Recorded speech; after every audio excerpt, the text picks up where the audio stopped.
Hello there, my very good friends, and a warm welcoming good afternoon to you all. Has WWE's first World Heavyweight Champion just been revealed? ? We've got a huge fan favourite set for a WWE draft return. 2 NXT stars are set to be at SmackDown for the draft tomorrow. And Trinity Fatu is reportedly returning to wrestling this Friday night. Well, that's a nice bit of news, isn't it? Just? I'm Andy Murray. I'm Michael Hamflett. And this is the After News. Let's talk about the World Heavyweight Championship. Let's talk about who could be the first holder, or like 40th holder. It depends if the lineage carries over. We don't know yet. But who's going to win WWE's new world title? Going to be crowned at Night of Champions in Saudi Arabia next month. Seth Rollins is a leading contender. This is according to, and it's not really a huge surprise, but according to the Give Me Sport WrestleVotes collaboration, WrestleVotes said they've heard that Rollins is a very strong candidate to be the first guy. He is the leading candidate for this belt, which is interesting because him and Finn Balor, of course, had a few. There were signs that they were nudging towards that belt on Raw this week. Yeah. Rollins was putting himself over on the promo. Balor kind of looked at it a lot. And there's all kinds of interesting stuff going on there. So I think Seth would be a strong contender for this belt for a multitude of reasons. One being that he's just permanently over. He's the kind of guy who can lose 20 matches in a row and it doesn't matter because he can literally just wear a stupid jacket, come on Raw and go, Rah! That's Danhausen, but never mind. It just makes some noises. It wouldn't even look like a title, would it? It'd just be an accessory. Yeah, exactly. He'd build it into an outfit. It would look great. But yeah, he's a good candidate. What do you think? Yeah, I think a lot of people, obviously because WWE showed you a bit of it, but would have positioned Seth Rollins there anyway. Yeah. They took 2 big swings with him as the top guy, world champion before. It didn't necessarily take wholly, but he's ever since then become that gatekeeper position between like the mid-card, the Intercontinental title, whatever, and the world title. And let's be honest, this world title, until Roman Reigns loses the other one over there, is going to be the B+ title. So you kind of need someone like a Rollins, I think, to try and establish it. I'm not calling Seth Rollins B+ to the Seth Rollins superfan, but I am saying that I think that will be how it is considered, and Rollins is the type of person that can maybe elevate it. Because I do think that's a job. People are not maybe talking about the fact that this is not starting on the hottest foot, and I think Seth Rollins could be the guy.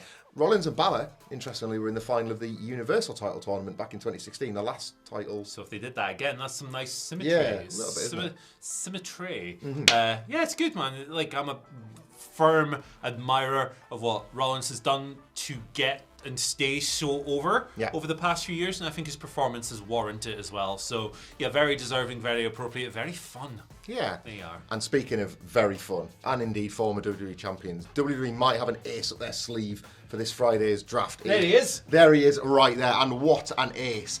Big E is being rumoured to be returning in the WWE draft. This comes through from WRKD Wrestling. Worked Wrestling on Twitter. Yeah, roll the R. Worked Wrestling on Twitter. Who have tweeted that he was rumoured for his return. That was all they were sort of prepared to offer at this point. There's no specification of whether it'll be on Raw or on SmackDown. Big E, of course, infamously broke his neck last March 2022 in that tag team match with Ridge Holland and Butch. It was a very unfortunate accident where he landed on his head off that overhead belly suplex. We've all seen the footage, it's not very kind. He had a fractured C1 and C6 vertebrae, but thankfully no damage to the spinal cord, ligaments, no surgery, and it's just been a slow and safe recovery. He's typically been, as lovely as this can be, non-committal about return to the ring, and understandably so, I think. Yeah, absolutely. Take your time, make your choices, all that kind of thing. But as a fan base, I think it's one of them things where we've all collectively hoped that he would, if he could. Yeah. Like, the return has got to be a safe one, but what a wonderful presence this man would be back on WWE television. He strikes me as a very sensible and realistic man. As well. And friend of the channel. Friend of the channel. He's been very generous with his time with regards to WhatCulture and stuff. So we're all obviously big fans of the guy anyway. Yeah. Like, how could you not be? He's so positive. He's such like a nice presence in the wrestling business, and of course he's great at what he does too. So yeah, we obviously all hope that he's making a full recovery. He comments on it pretty regularly, and he's pretty transparent about the whole situation. This would be just the nicest, the most heartwarming thing that could possibly happen in the draft. Is the Chief, the big man, coming back, and I would be totally. I'd love that. What a reaction it would be. Exactly. What a huge pop. So shout outs to Big E. Hope he's doing well, and hope he is cleared and good to go again, because these are serious injuries and they can rob you of your career. So comes back. It's an incredible story. He's been through a rough time. Love him. Bring him home. Yeah. Actually, is he not from Florida? Is the draft in Florida? Bring him home. I don't know. Take him there. Take him there. Take him somewhere with CM Punk. Doesn't quite he work. flies between Florida and Chicago. There you go. Put him on a plane. Yes. So drop him somewhere in the middle. Where's in the middle of Florida and Chicago? I don't know. Oh, I don't know. We're going to get ourselves in trouble there. U.S. geography. I don't know. Los Angeles. New York, Philadelphia, something like that. Scranton. Yes. The Electric City. Been there. 2 NXT stars are set to be at SmackDown for the draft. Who are they? Pretty Deadly. Oh, Pretty Deadly. Yes, boy. There you go. So, some stuff happened with them on NXT. They were effectively killed off on NXT, and they're going to show up on SmackDown, it seems. But PW Insider Elite reporting that they are due to be at this week's episode of SmackDown. Speculation, then, is that this Friday's episode of SmackDown is when the draft starts. So are they being called up after being written off of NXT?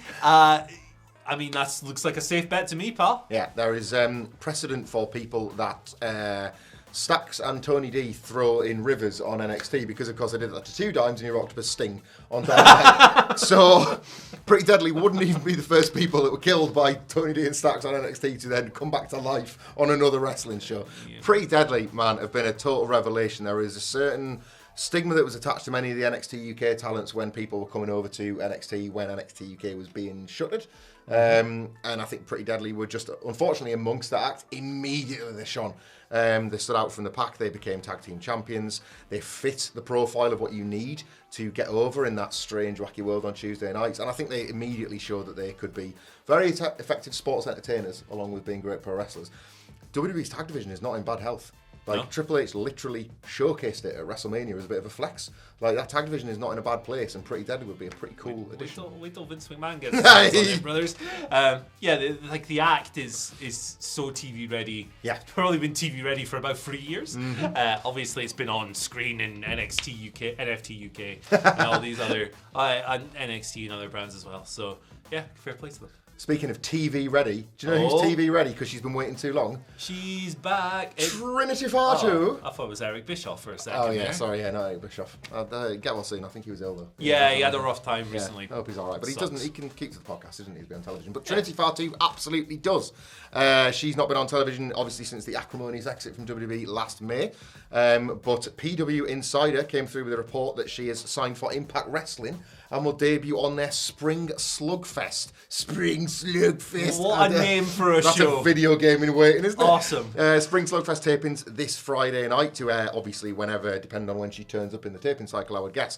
It's big news, man. Yeah. She's been, obviously, one of the most reported upon wrestlers since last summer when her and the artist formerly known as Sasha Banks, now Mercedes Moné, left WWE, left those belts on that greaseball John Laurinaitis' desk and never returned. Of course, Sasha was there in New Japan from January the 4th in Wrestle Kingdom. She's also since wrestled for Stardom. Meanwhile, the artist formerly known as Naomi Trinity Fatu has been backstage with New Japan, Game Changer Wrestling, Ring of Honor. She was ringside at Supercard of Honor.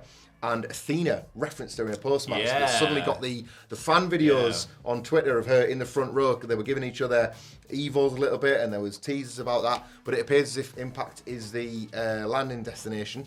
It's a funny one. It's a healthy women's division, which is not something that either WWE or AEW can argue. Yeah. But the perception of Impact is most definitely, it's at least the third brand in North America. She comes off this massive story and a massive run in WWE. So we're somewhere in the middle, and I guess maybe the proof of the pudding on this one will be in the eating.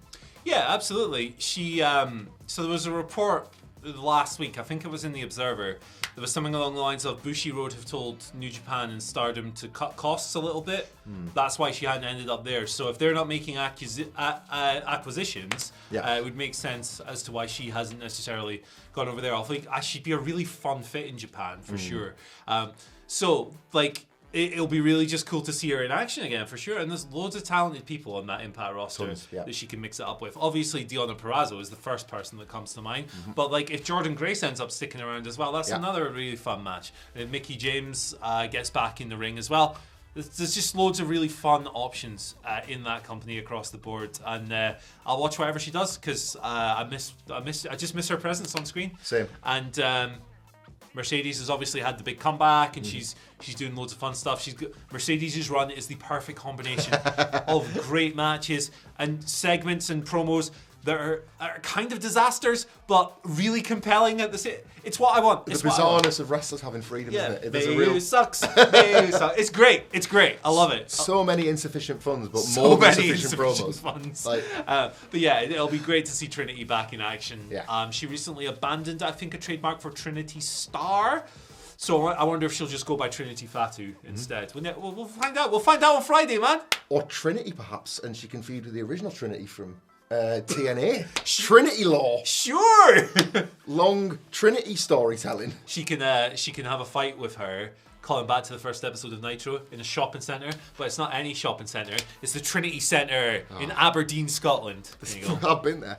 Yeah, it's dead, man. It's a dead thing. I had a burrito there once. Yep. It's this sounds like cinema or Trinity. You're talking about Union Square, actually. Oh, right, so that's right. get your shopping centres right, pal. It's my city you're talking about. I had a Trinity joke there. Okay. They got lost. Oh, sorry. It's all right. Do it anyway. What's the shopping centre?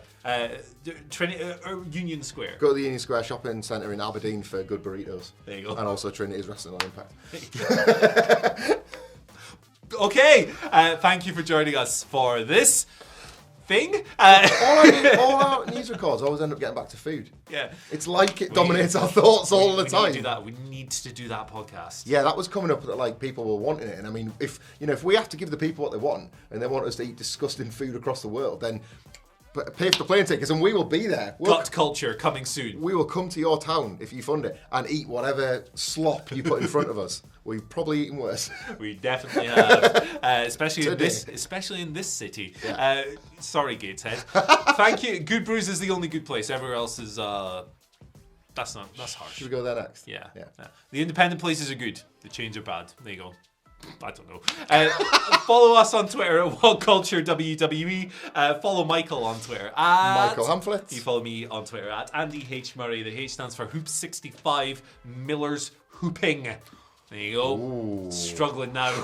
Really struggling now. See yous. Bye. Peace. Guten Tag. That means hello. Good hoop.